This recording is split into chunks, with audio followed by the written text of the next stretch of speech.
no, pasé, hombre.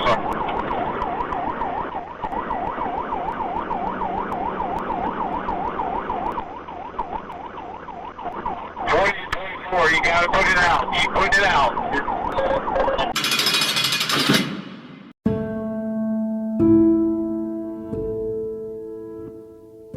Folks, welcome back to another episode of The Fallen Badge. Today we're going to look at the murder of Deputy Paul Rein, Broward County Sheriff's Office, Florida. Deputy Rein was 76 years old. He had worked 20 years for the Broward County Sheriff's Office. Now, he retired from the U.S. Postal Service when he was 55 years old. And then he started working for the Sheriff's Department. And then he did a retirement, and then they got him to come back out of retirement. Now, he had a wife, and he had 2 sons. And he was also an Army veteran. Now, what Deputy Rein's job was, Sheriff's Department, he transported inmates from one location to another. Now, he did that inside of a van. I don't know if sometimes he took them by squad car or what, but that was his job. Now, it's November 7th, 2007. Now, just before 8 o'clock, Deputy Rein, he calls his wife, talks to her for a few minutes. Then the deputy's going to do his transport for that morning. Now, it's going to be an inmate that requires being transported by a medical van. This inmate's in a wheelchair and he has a crutch. Now, he's got to take this inmate from the county jail, take him to the courthouse there in Broward County. Now, this inmate, he's already serving a life sentence. He's a bank robber and just a robber in general. So now, his current proceedings, he faces another life sentence. So I would call this inmate high risk, which I think all inmates are high risk, but I would think he would be at the top of the heap. Certainly places him in the category of got nothing to lose. Now, the resource material varies. Most of it says that the inmate was not handcuffed, no belly chains, no leg irons. He was just back there. Some other material said he had one handcuff connected to the wheelchair, and other material says he had handcuffs in front of him. Now, this is not going to be a long drive, and Deputy Rein had transported this same inmate before on previous occasions to the courthouse involving this same case. Now, they're about a mile away from the jail when the inmate claims that the straps that hold the wheelchair in place have come loose and he's being jarred around, and it's hurting his already injured back. So the deputy pulls over into the parking lot of a business there, the Diamond Dolls. Now, that's a pretty busy street that they're on, so there's a good many people glancing over at that large Broward County Sheriff's Department van. Now, according to the witnesses, they saw the deputy open up the back of the van, and witness accounts vary. But basically, there's some kind of an altercation there on the outside of the van, because miraculously our inmate's back's not hurting as bad as he claimed. So it's a short struggle, and the inmate's able to get Deputy Rein's pistol. Now, some accounts say that the pistol was actually on the deputy. The other accounts say that the pistol was up near the driver's seat.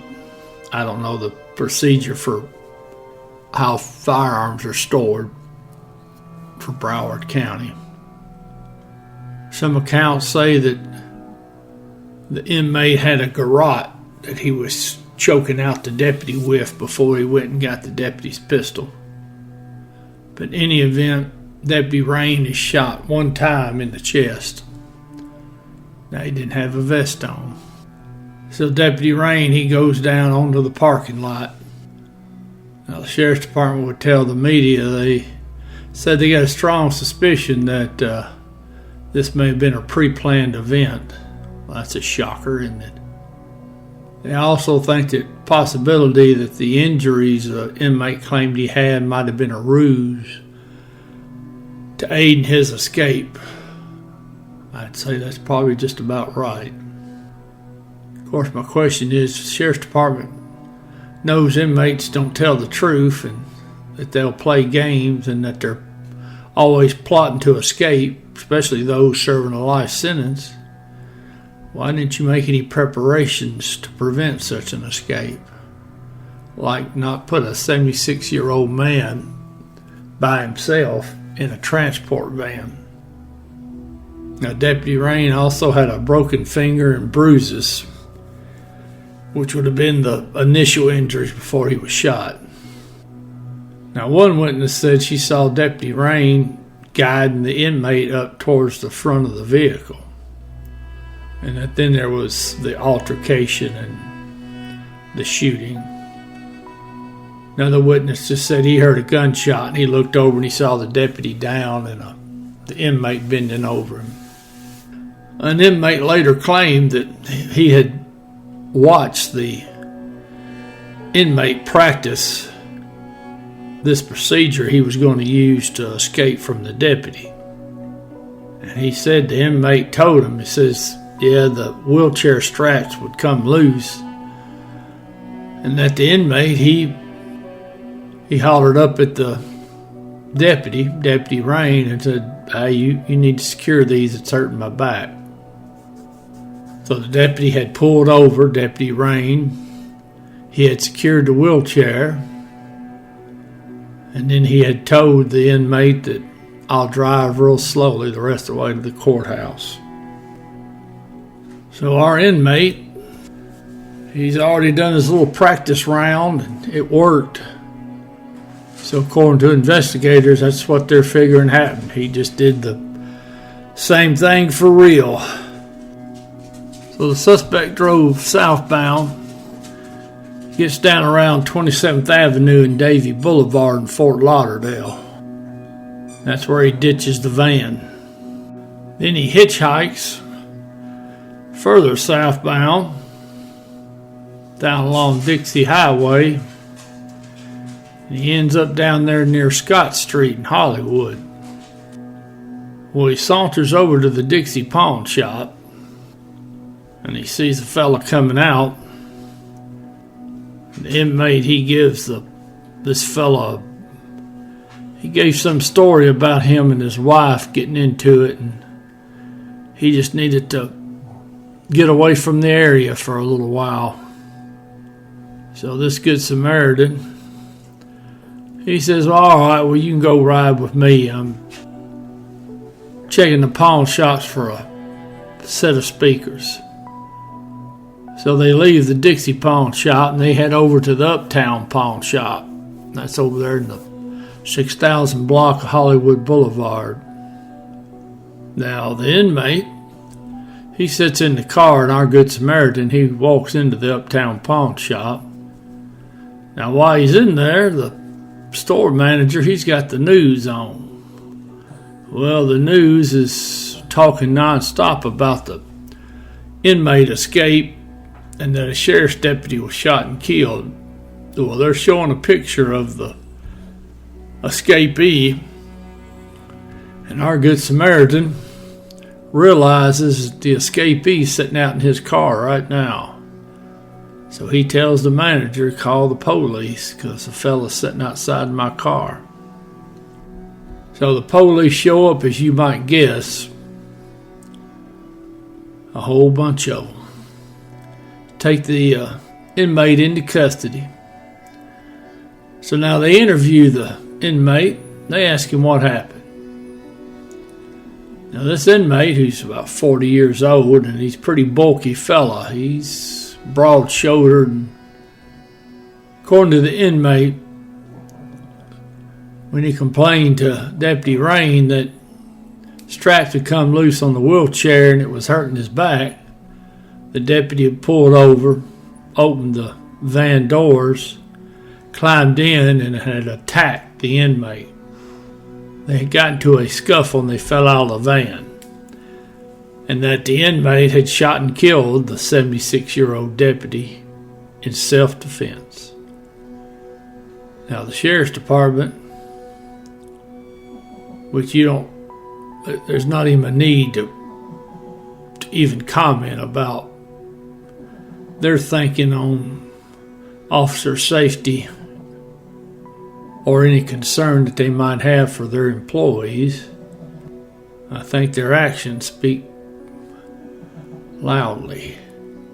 Now, they said they were going to reevaluate how they handled prisoners, and that all prisoners must now be shackled. That's good. Let's get an employee killed, and then we'll do something about it. That sounds typical, doesn't it? Said they'd also evaluate on a case-by-case basis if certain inmates needed to have 2 deputies transport them instead of 1. The old sheriff, he says, yeah, now with these high-risk inmates, we use 2 deputies. If it wasn't so horrible, it would be laughable that Broward County Sheriff's Department would say that with a straight face. Now, it took 3 years, but finally the inmate, he pleads guilty to murder and escape. The state cut a deal with him. They wouldn't pursue the death penalty if he'd just go on and confess. Now, most inmates, prisoners, defendants who have murdered someone, and in this case a law enforcement officer, they usually will tell the judge they're sorry, or they'll look over towards the family and say they're sorry. They generally don't mean it. They're just sorry they got caught. But in this case, this inmate here, he didn't even say he was sorry. I guess he figured it wasn't worth the lie.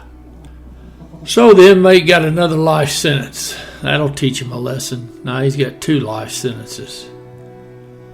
Now, Deputy Rein's ex-wife, when she'd been interviewed by the media shortly after he was murdered, there should have been another deputy with Deputy Rein on that transport.